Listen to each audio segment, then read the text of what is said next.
요즘 올림픽이 한창이죠. 그런데 올림픽 할 때 여러분에겐 가장 눈에 띄는 경기가 어떤 경기였습니까? 어떤 경기나 마찬가지지만, 사람의 마음을 참 잘 다스리는 것이 필요하다. 끝까지 모를 일이다. 이런 것을 알려주는 게 전 대표적으로 양궁인 것 같습니다. 금메달 딴 선수 아시죠? 어제 혹시 아니면 뉴스를 통해서 잠깐이라도 보셨으면 저 선수를 아실 겁니다. 금메달을 따들어 삼관왕이 됐더라고요.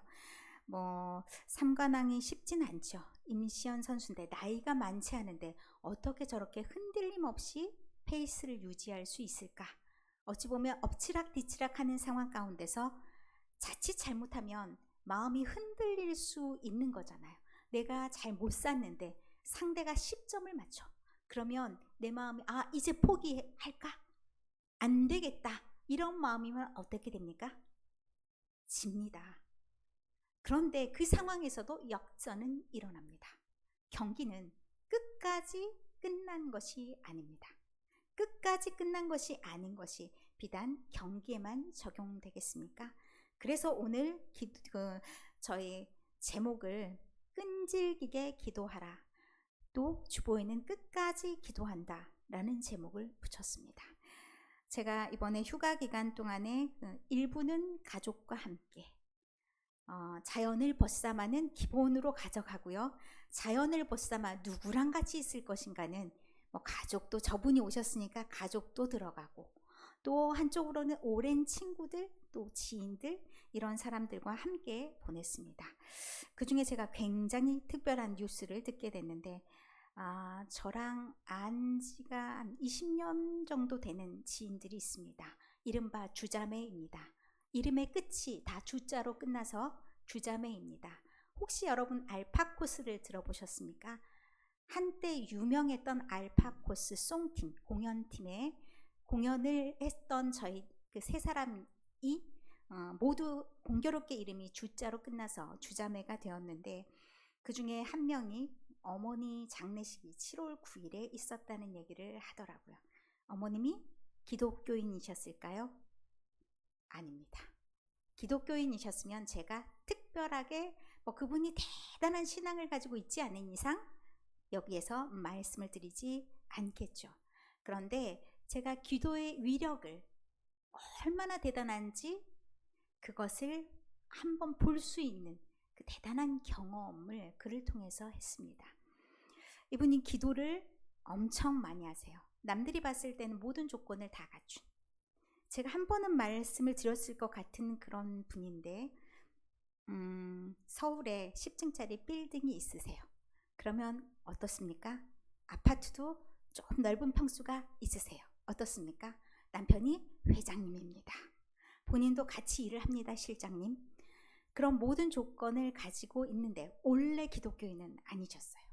결혼하면서 시가댁이 굉장히 믿음이 좋은 집이라 이 사람이 굉장히 성실해요. 뭘 하든 대충 하는 성격이 아니어서 교회를 다닌데도 대충 하지 않습니다.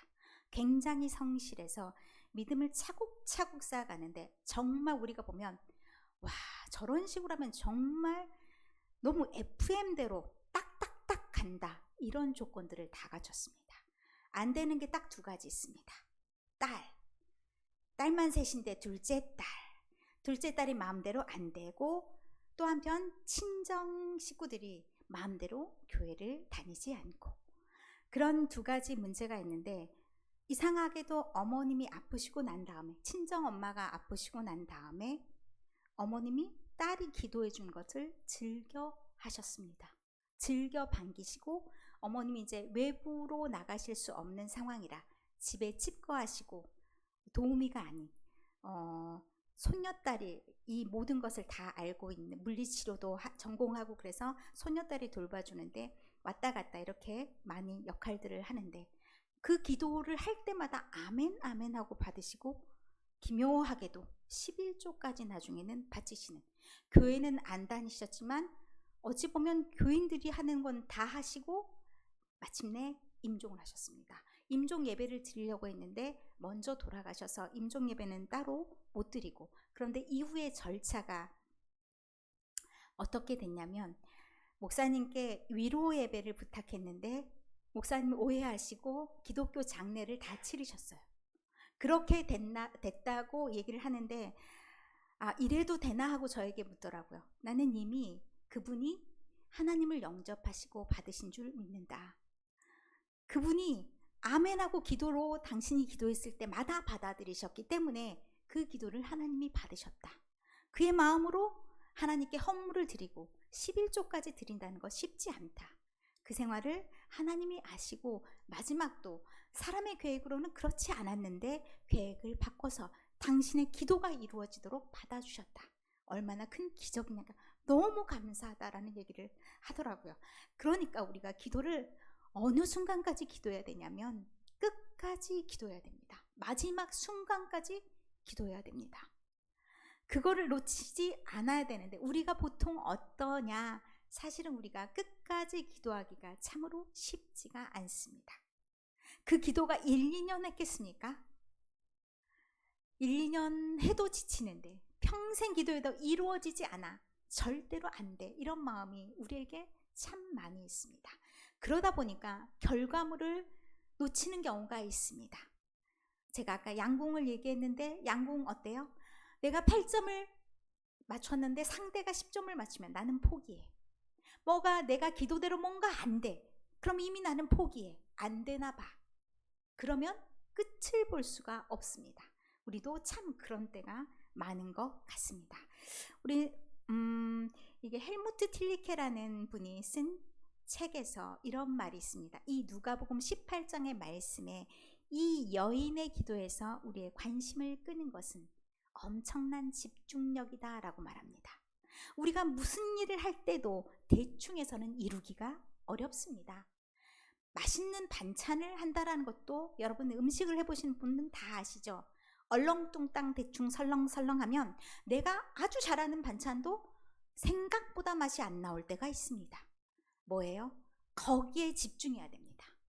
텔레비전 봤다 뭐 했다 왔다 갔다 그럼 뭐예요? 시간이 맞지 않아서 맛이 덜 나고 이런저런 일들이 있습니다. 이루어질 때까지 끝까지 집중해야 그 일을 이룰 수 있다. 그래서 이 여인에게 우리가 정말로 본받아야 되는 하나를 찾는다면 집중력이다 라고 말을 하는 겁니다. 그래서 성경 말씀에도 이런 말이 있습니다.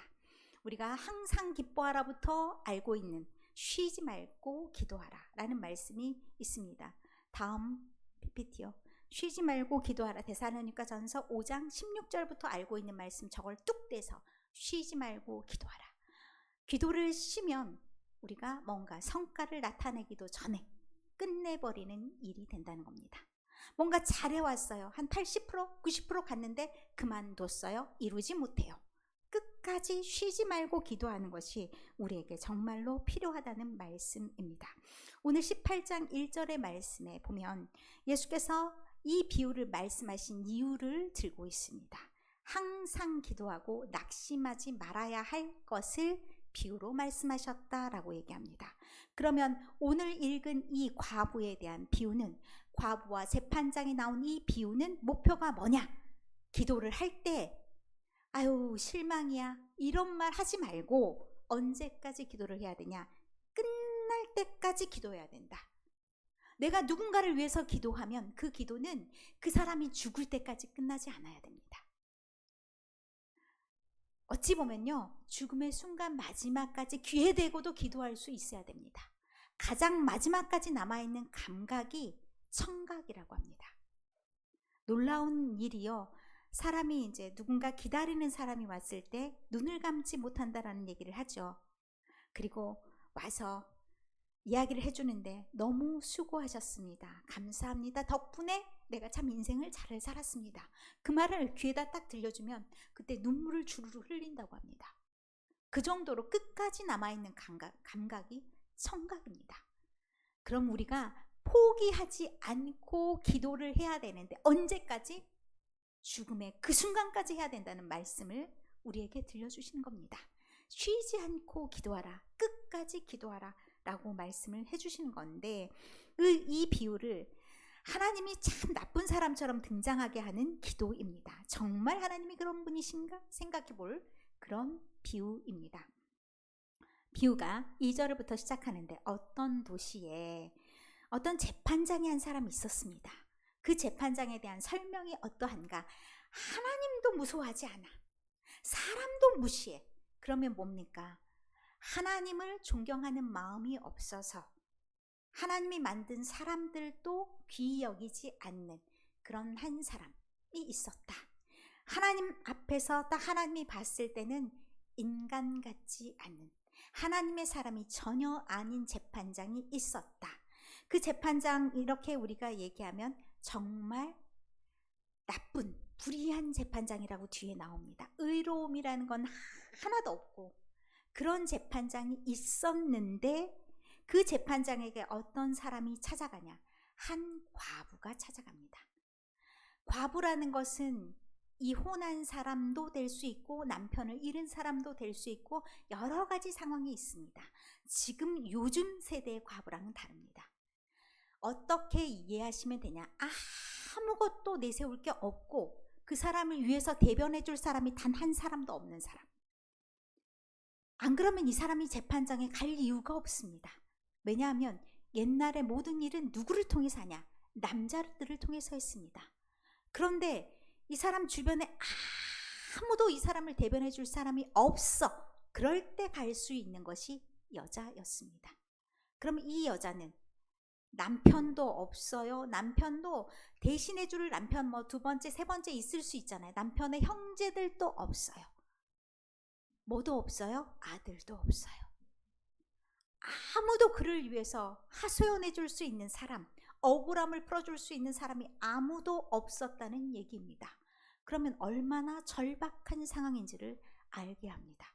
그런 사람이 자기를 아주 괴롭히는 그런 사람이 있어서 나의 원한 좀 풀어주세요 하고 누구한테 갔냐? 재판장에 갔다는 얘기입니다. 앞에 나온 설명대로 하면 그 재판장이 이 사람이 뭔 말을 했다고 콧방귀나 뀌겠습니까?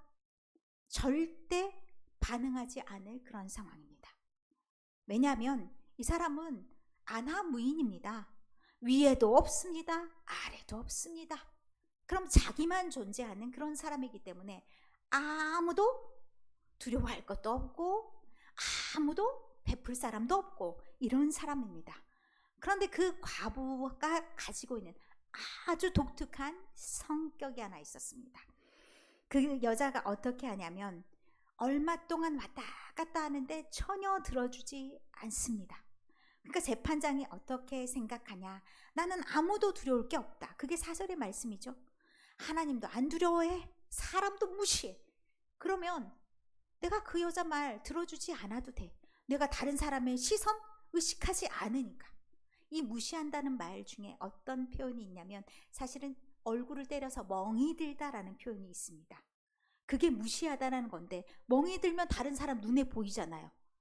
대부분의 사람은 부끄러워합니다. 그러나 이 사람은 그걸 전혀 신경 쓰지 않을 만큼 얼굴이 뻔뻔한 사람입니다. 하나님도 두려워하지 않았다라고 했으니까 이 사람은 유대인이 아닐 수도 있습니다. 이방 총독 또는 이방 관리일 수도 있습니다.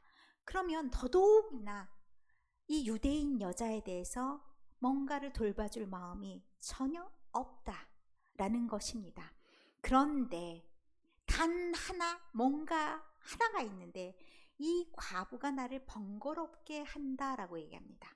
너무 자주 찾아와. 시도 때도 없이 찾아와. 번거롭게 하다라는 말이 우리 표현으로는 조금 느낌이 좀 들어오는데요. 어느 정도로 오냐? 업무를 볼 수 없을 정도로 시도 때도 없이 계속 찾아온다는 얘기입니다.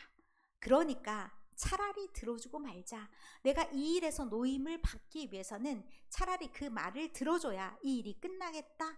그렇게 생각해서 그 일을 처리를 할 수밖에 없다라고 말을 하는 겁니다. 그 불의한 재판장이 그래서 얘기하는 게 7절의 말씀입니다.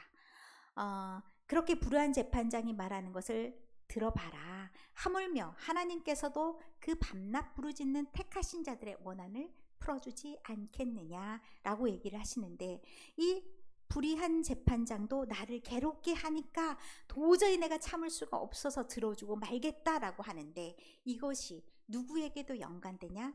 하나님에게도 이렇게 연관이 된다라고 얘기합니다.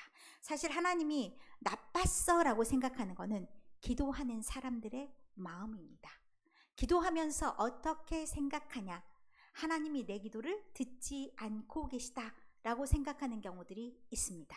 그러면 그 하나님이 어떻게 느껴지냐? 나쁜 하나님, 내 기도는 들어주시지 않는 무심한 하나님, 그런 하나님으로 우리가 하나님을 만들고 있다는 얘기입니다.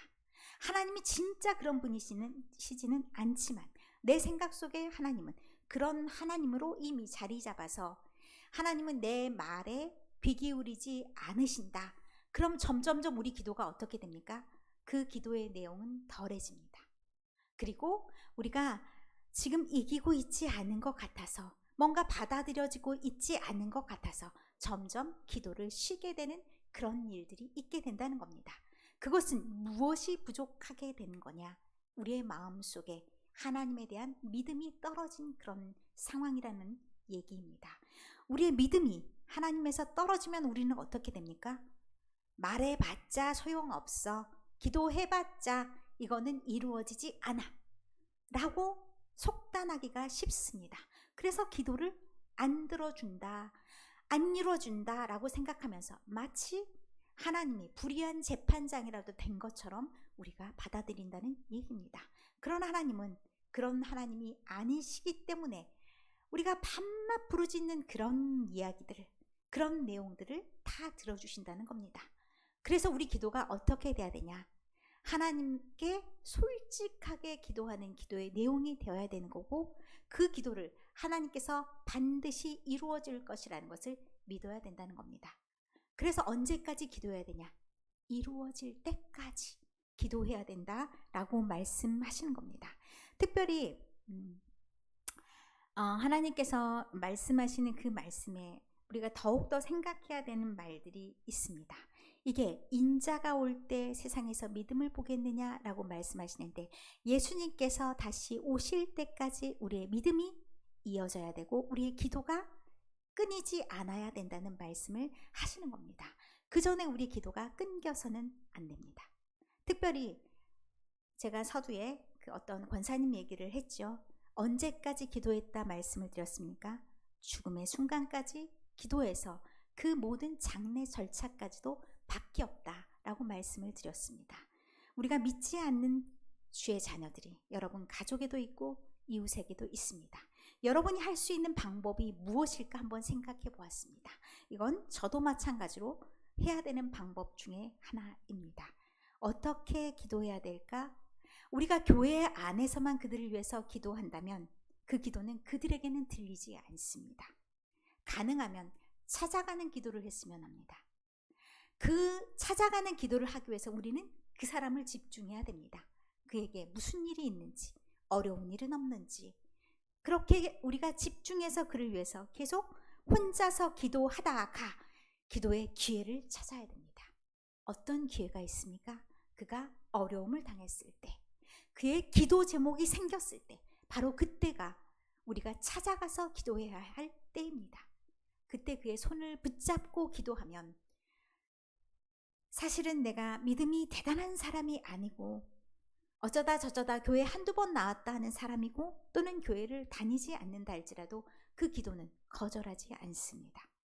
그러면 그때 같이 기도하고 아멘 하고 같이 응답하는 기도가 될 때가 많이 있습니다.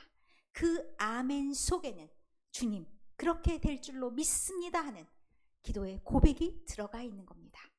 그래서 여러분이 믿기를 바라는 그 사람을 위해서 교회 안에서만 나 혼자만 기도하지 마십시오. 찾아가서 손을 잡고 그가 아플 때 기도 낮게 해주십시오. 짧게 기도해도 됩니다. 그의 앞날을 위해서 기도할 때 그가 시험을 봐야 되는데 시험 앞길에 어떻게 기도합니까? 내가 너를 위해서 기도해 줄게. 나 매일 너를 위해서 기도하는데 오늘은 특별히 우리가 만났으니 우리 손을 잡고 한번 기도해 보자. 다 기도하고 난 다음엔 아멘 하는 거야? 라고 약속하시면서 다 손을 모으고 기도합니다. 어떻게 해요? 마지막으로 예수님 이름으로 기도합니다. 아멘. 이렇게 하면요, 그 마음속에 형식적으로라도 믿음이 들어갈 수가 있습니다. 그렇게 서서히 기도해, 서서히 예배에 적응하면서 주님 앞에 나올 수 있는 그날을 향해서 우리가 끝까지 기도해야 되는 겁니다.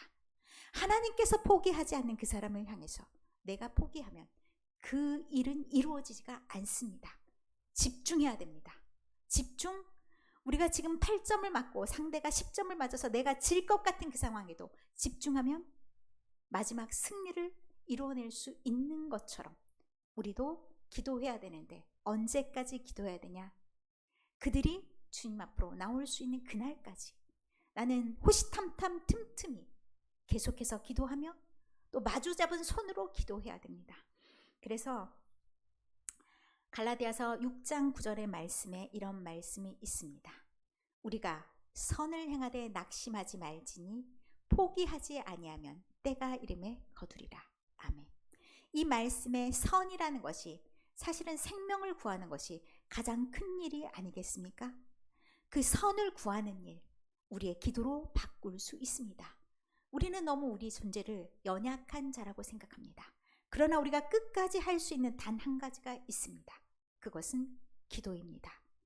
기도를 통해서 상대의 상황을 바꿀 수도 있고, 기도를 통해서 그들의 믿음이 바뀔 수도 있고, 기도를 통해서 역사가 바뀔 수도 있습니다. 우리는 연약합니다. 우리는 과부하도 같습니다. 그래서 우리 힘으로 다 할 수는 없습니다. 그러나 우리가 가지고 있는 단 하나의 무기, 그것이 기도입니다. 그래서 우리가 손을 맞잡되 이렇게 맞잡았으면 좋겠습니다. 우리는 서로 기도의 손으로 맞잡읍시다. 서로가 힘들 때 우리가 서로 지체들을 위해서 기도하는 것도 필요하지만 영혼까지도 구원하시는 그 하나님께 그들을 맡기며 호시탐탐 시시때때로 끝까지 손을 맞잡는 기도를 놓치지